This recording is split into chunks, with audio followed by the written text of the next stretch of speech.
வணக்கம் மக்களே, இந்த வீடியோவில் நம்ம எதை பற்றி பார்க்க போகிறோம் அப்படின்னா, நம்ம கரியர் ஸ்டார்ட் பண்ண உடனே முதல் 10 வருடம் நம்ம செய்கின்ற தப்புகள் என்ன அப்படின்னு பார்க்க போகிறோம். அந்த தப்புகளை தவிர்த்து விட்டு நம்ம செய்ய வேண்டிய விஷயம் என்ன அப்படிங்கிறத பார்க்க போகிறோம். ஸோ முதல்ல இந்த 10 வருஷம் எப்படி இருக்கும் அப்படிங்கிறத பார்த்துடலாம். ஒரு படிப்பு படிச்சுட்டு, கடுமையான படிப்பு, நம்ம ஒரு 15 வருடம்லாம் படித்து முடிச்சுட்டு வேலைக்கு வரும்போது முதல் மாத சம்பளம் பார்க்கும்போது நமக்கு அவ்வளோ மகிழ்ச்சியாக இருக்கும். என்னோடய முதல் மாத சம்பளம்லாம் பார்த்தீங்கன்னா 3500 ரூபாய். ஸோ அதை பார்க்கும்போது எனக்கு அவ்வளோ மகிழ்ச்சியாக இருந்தது. அதை வைத்து இந்த உலகத்தையே வாங்கிடலாமே அப்படிங்கிற மாதிரியான ஒரு எண்ணம்லாம் தோன்றும். நிறைய பேர் அதை செயல்படுத்தவும் செய்வாங்க. புதுசாக ஃபோன் வாங்குவாங்க, புதுசாக காரு, பைக்கு, இந்த மாதிரி ஒரு நுகர்வு தான் நம்மளை வந்து ஃபஸ்ட்டு ஆக்கிரமிக்கும். ஏன்னா பணம் வந்திருக்கு, வாழ்க்கையில் முதலாக நாம் சம்பாதிச்ச பணம். அப்போ அந்த பணத்தை வைத்து நாம் மகிழ்ச்சியாக வாழ்வதில் தப்பே கிடையாது. அதனால் நுகர்வு அப்படிங்கிறது வந்து ஆரம்பத்தில் வருவது தப்பு கிடையாது அப்படின்னு புரிஞ்சுக்கலாம். ஸோ இந்த நுகர்வு வந்து எதனால் வரும்னா, நம்ம லைஃப் ஸ்டைலை இன்க்ரீஸ் பண்ணுறதா ஆகட்டும், நான் சொன்ன மாதிரி புதுசாக ஒரு ஃபோன் வாங்குவாங்க, இல்லைன்னா பைக் வாங்குவாங்க அப்படிங்கிறதாகட்டும், இன்னும் சில விஷயங்களும் இதில் நடக்கும். நாம் வந்து நம்மளை இன்னொருத்தோட கம்பேர் பண்ணி பார்ப்போம். ஒருவர் நல்லா உடை உடுத்தியிருந்தால் நம்மளும் அதே மாதிரி பிராண்டட் ஷர்ட் வாங்கணும், நல்ல காலனி அணிந்து கொள்ள வேண்டும்.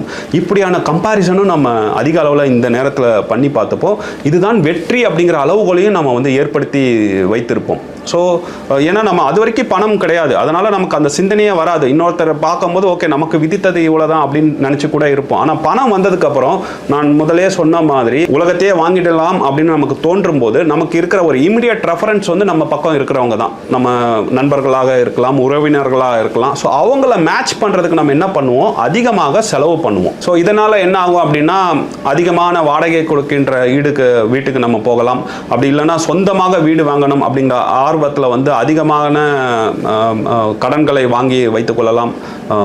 கேட்ஜெட்ஸ், இந்த ஃபோனெல்லாம் இஎம்ஐயில் நம்ம வாங்குவோம், தாராளமாக ஸ்பெண்ட் பண்ணுவோம். இப்படியான விஷயங்கள்லாம் வந்து ஆரம்ப கட்டங்களில் நடக்கும். இதை வந்து நம்ம தவிர்க்க முடியாது. ஏன்னா இதெல்லாம் கடந்து தான் நம்ம வந்து முதலீட்டுக்கே வருவாங்க. ஸோ இவைகள் தப்பு என்றாலும் இதை நம்ம ஓரளவுக்கு தடுக்க முடியாது அப்படின்னு சொல்லலாம். கடைசியில் எங்கே வந்து நிற்பாங்க அப்படின்னு சொன்னால், ஒரு கடன் சூழலில் வந்து நிற்பாங்க. ஒரு சம்பளம் வாங்கியிருப்பாங்க, அது ஒரு பெரிய அளவு சம்பளமாகவே இருக்கும். இப்போ ஆரம்ப சம்பளமே வந்து 25,000 30,000 அப்படின்னு கொடுக்குறாங்க. சில பேருக்கு வந்து 1 லட்சம் கூட நான் கொடுத்து பார்த்துருக்கேன். ஆனால் அவசரப்பட்டு இந்த மாதிரியான கடன்கள், அது ஃபோன் வாங்குவதாகட்டும், பைக் வாங்குவதாகட்டும், இல்லை பெரிய வீட்டுக்கு போவதாகட்டும், இல்லை வீட்டுக்கடன் இருக்கிறதுலே வந்து ஆரம்ப கட்டங்களில் வாங்குவதில் பெரிய ஒரு சிக்கல் பிடித்த கடன் அப்படின்னா அது வீட்டுக்கடன் தான். ஏன்னா கையில் இருக்கிற எல்லா கேஷ் ஃப்ளோவையும் அதில் போய் முடக்கி அதுக்கு மேலே 80 லட்சம், 1 கோடி, 1.5 கோடின்னு சொல்லி கடனை வாங்கி தங்களுடைய வாழ்க்கையை வந்து அதில் முடக்கி வச்சுருக்காங்க. இவர்களுக்கு வந்து பார்த்திங்கன்னா, இந்த 10 வருஷம் முதல் 10 வருஷத்தில் இருப்பவர்களுக்கு தங்களுடைய உடல் சக்தி வந்து குறையும் அப்படிங்கிறது வந்து தோணவே தோணாது. ஒரு எக்ஸைட்மெண்ட் இருக்கும், நம்மளால் இந்த உலகத்தையே வந்து ஜெயிச்சிட முடியும் அப்படிங்கிற ஒரு எக்ஸைட்மெண்ட் இருக்கும். நிறைய வாய்ப்புகள் கிடைக்கும். தங்களை அவங்க அடுத்தடுத்த கட்டத்துக்கு கொண்டு போகும்போது, அவங்க திறன்களை வளர்த்து கொள்ளும் போது ஆகட்டும், இல்லை வேலை மாற்றம் ஆகட்டும், பெரிய அளவில் சம்பளம் கொடுத்து இவர்களை வந்து நிறுவனங்கள் வந்து வேலைக்கு அமர்த்துவார்கள். ஏன்னா இவங்க வந்து ரொம்ப ப்ரொடக்டிவிட்டி அதிகமாக இருக்கும், நேரங்காலம் தெரியாமல் உழைப்பார்கள். இதுவே வந்து ஒரு மத்திய வயதில் இருக்கார், ஒரு 40 வயதில் இருக்காருன்னா அவருக்கு குடும்பம் இருக்கும். அவரால் ஒரு அளவுக்கு தான் உழைக்க முடியும். 9 மணிக்கு போனால் ஒரு 6 மணிக்கு வீட்டுக்கு போகணும் அப்படின்னு நினைப்பார். வார இறுதி நாளில் வேலை செய்ய மாட்டார். ஆனால் இந்த முதல் 10 வருடத்தில் இருப்பவர்களுக்கு வந்து இந்த நேர கணக்கே கிடையாது. காலையில் 9 மணிக்கு அலுவலகம் போனாங்கன்னா திருப்பி வீட்டுக்கு வருவது வந்து இரவு ஆகலாம், இல்லை அடுத்த நாள் கூட தங்கிட்டு வேலைக்கு வரலாம். நான்லாம் வேலை பார்க்கும்போது 24 மணி நேரம்லாம் வேலை பார்த்துருக்கேன். ஸோ அப்படியான நேரங்களில் நிறுவனங்களை இவர்களை பயன்படுத்திக்கும் போது இவர்களுக்கு அதிகமான மரியாதை கிடைக்கும். இந்த மரியாதை கிடைப்பது வந்து இவங்க எப்படி நினச்சிப்பாங்க அப்படின்னா, இது வாழ்நாளைக்கும் இது தங்கம், நம்மளால் வாழ்நாளைக்கும் வந்து உழைத்து சம்பாதிக்க முடியும் அப்படிங்கிற ஒரு தைரியம் இருக்கும். அது வந்து ஒரு தவறான ஒரு தைரியம் அப்படின்னு நம்ம சொல்லலாம். அப்படி முடியவே முடியாது ஒருவரால். ஏன்னா காலங்கள் ஆக ஆக அவங்க உடல்கள் வந்து தளர்வு அடையும், அவர்களுடைய மோட்டிவேஷன் லெவலும் குறையும் அப்படின்னு சொல்லலாம். அப்போது இதுக்கெல்லாம் சேர்த்தே நம்ம வந்து ஆரம்ப கட்டங்களில் ஒரு பாதுகாப்பை வந்து ஏற்படுத்தி கொள்ள வேண்டும். ஸோ இவங்க என்ன பண்ணணும் அப்படின்னா, அஃப்கோர்ஸ் நுகர்வை வந்து தடுக்க முடியாது. கண்டிப்பாக ஹம்பிள் பேக்ரவுண்ட்லேருந்து வருபவர்கள் முதல் மாத சம்பளம் வாங்கும்போது அதிக அளவில் நுகர்வு அடைவதை ஏற்றுக்கொள்ளலாம் ஓரளவுக்கு. இருந்தாலும் சில விஷயங்களில் இவர்கள் கவனமாக இருக்க வேண்டும். அது என்னங்கிறத ஒவ்வொன்றாக சொல்ல போகிறேன். ஃபர்ஸ்ட், எமர்ஜென்சி ஃபண்டை வந்து கிரியேட் பண்ணணும். எமர்ஜென்சி ஃபண்ட் என்னென்னா நம்ம மாத செலவு இன்ட்டு 6 போட்டிங்கனாலே எமர்ஜென்சி ஃபண்டு வரும். ஸோ அதை வந்து உருவாக்கி கொள்ள வேண்டும். அஃப்கோர்ஸ் முக்கியமாக term insurance, pure term insurance எடுக்கணும். ஏன்னா ஆரம்ப கட்டங்கள்லேயே நீங்கள் எடுத்துட்டீங்க அப்படின்னா உங்களுக்கு வந்து அந்த ப்ரீமியம் மிக குறைவாக தான் இருக்கும். அதை நீங்கள் கட்டியும் முடிச்சிடலாம், ஈஸியாக கட்டி முடிச்சிடலாம். கிட்டத்தட்ட உங்கள் திருமணத்துக்கு முன்பே வந்து நீங்கள் அதை கட்டி முடிக்கிற மாதிரியான வழிமுறைகளும் இருக்குன்னு சொல்லலாம். ஸோ டேர்ம் இன்சூரன்ஸ் கட்டாயம் எடுத்திருக்க வேண்டும். ஹெல்த் இன்சூரன்ஸும் கட்டாயம் எடுத்திருக்க வேண்டும். இது நீங்கள் கார்ப்பரேட்டில் கொடுத்தாலும் நீங்கள் தனியாக எடுத்து வைத்துக் கொள்வது மிக முக்கியமானது. ஸோ முதல்ல இந்த ரெண்டத்தையும் நம்ம கட்டாயம் செய்து விட வேண்டும். அதுக்கப்புறம் முதலீட்டுக்கு கட்டாயம் வரணும். நீங்கள் அதிக அளவில் முதலீடு செய்யணும் அப்படிங்கிறது கூட அவசியம் கிடையாது. முதலில் பழக வேண்டும்.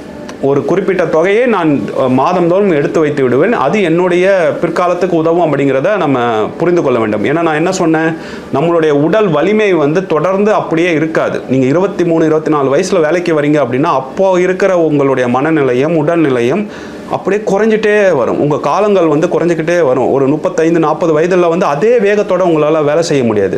அப்போ எது உங்களுக்காக வேலை செய்யும்னு பார்த்தீங்கன்னா உங்களுடைய பணம் மட்டும்தான் வேலை செய்யும்.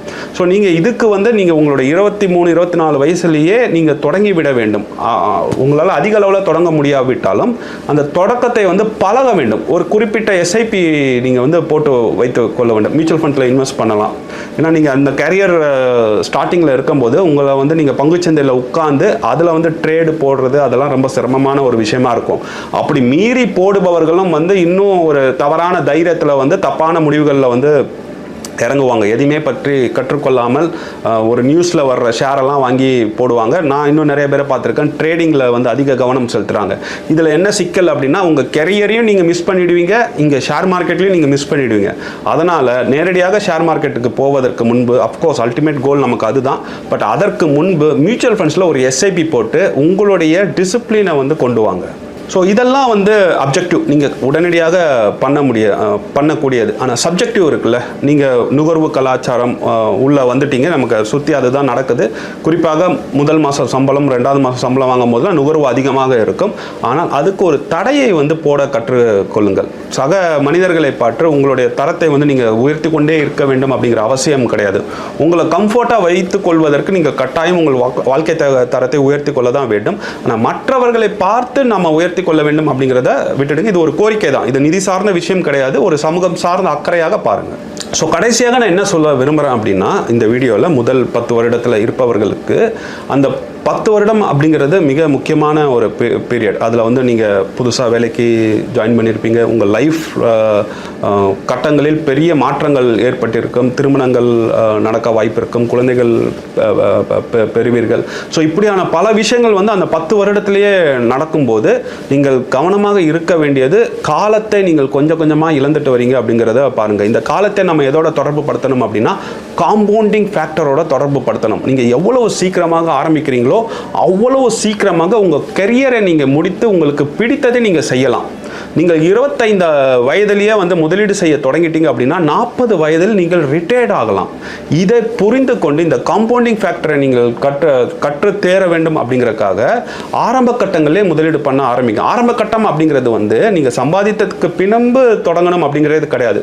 ஒரு 18 வயசில் இருந்தே இதை கற்றுக்கொண்டீர்கள் அப்படின்னா உங்களுக்கு முதல் மாதம் சம்பளம் வாங்கும் போதே அதை எங்கே முதலீடு பண்ணணும் அப்படிங்கிறது நன்றாக தெரியும். ஸோ அந்த முதலீடை ஒதுக்கி வைத்து விட்டு நீங்கள் செலவு செய்யும் போது கட்டாயம் நுகர்வு வேணும். நீங்கள் வந்து புதிதாக ஒரு உலகத்துக்குள் வரும்போது அந்த உலகத்தில் இருக்கும் இன்பங்களை எல்லாம் நீங்கள் பெற வேண்டும். அதுதான் நாங்களும் அறிவுரையாக சொல்கிறோம். ஆனால் அதுக்கு ஒரு கட்டுப்பாடு வேணும். அந்த கட்டுப்பாடு அப்படிங்கிறதை வந்து உங்களை நெருக்கக்கூடிய கட்டுப்பாடாக இல்லாமல் உங்களை டிசிப்ளினுக்குள்ளே கொண்டு வருகின்ற கட்டுப்பாடாக இருக்கும். அதுக்கு நிறைய இன்ஸ்ட்ருமெண்ட்ஸ் நம்மக்கிட்ட இருக்குது.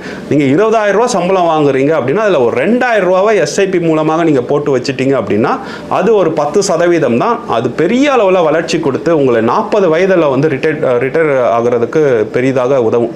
ஏன்னா இங்கே எதுக்கு வேணாலும் மாற்று இருக்குது. நீங்கள் பணம் அதிகமாக சம்பாதிக்கலாம், வேறு புதிய புதிய துறைகளில் வந்து ஈடுபடலாம். ஆனால் மாற்றமே இல்லாதது, நம்ம தவிர்க்கவே முடியாதது அப்படின்னா அது காலம் தான். அந்த காலத்தை வந்து நம்ம தவறவே விடக்கூடாது. நீங்கள் ஒரு இன்ஜினியரிங் படிக்கணும்னு நினச்சிட்டு இருப்பீங்க, அதை படிக்க முடியாமல் நீங்கள் பிகாம் படிப்பீங்க, கம்ப்யூட்டர் படிக்கணும்னு நினச்சிட்டு இருப்பீங்க, எலக்ட்ரானிக்ஸ் படிப்பீங்க, இப்படி எதை வேணால் நீங்கள் தவற விட்டு இருக்கலாம். அதெல்லாம் அதெல்லாம் நீங்கள் வந்து காலப்போக்கில் கரெக்ட் பண்ணிடலாம். ஆனால் காலத்தை மட்டும் தவற விட்டீங்க, காம்பவுண்டிங் ஃபேக்டரை மட்டும் தவற விட்டீங்க அப்படின்னா உங்களால் அதை வந்து திரும்ப பெறவே முடியாது. ஸோ அதுதான் என்னோட கோரிக்கை. முதல் 10 வருடம் வந்து மிக மிக முக்கியம். அதை பயன்படுத்தி நல்ல முதலீட்டை தொடங்குங்கள். நீங்கள் இந்த 10 வருடத்தில் இருந்தீங்கன்னா, இது வரைக்கும் முதலீடே தொடங்கலை அப்படின்னா 2026 பயன்படுத்தி உடனடியாக முதலீடை தொடங்குங்க. வாழ்க்கையில் வெற்றி பெறுங்கள். நன்றி.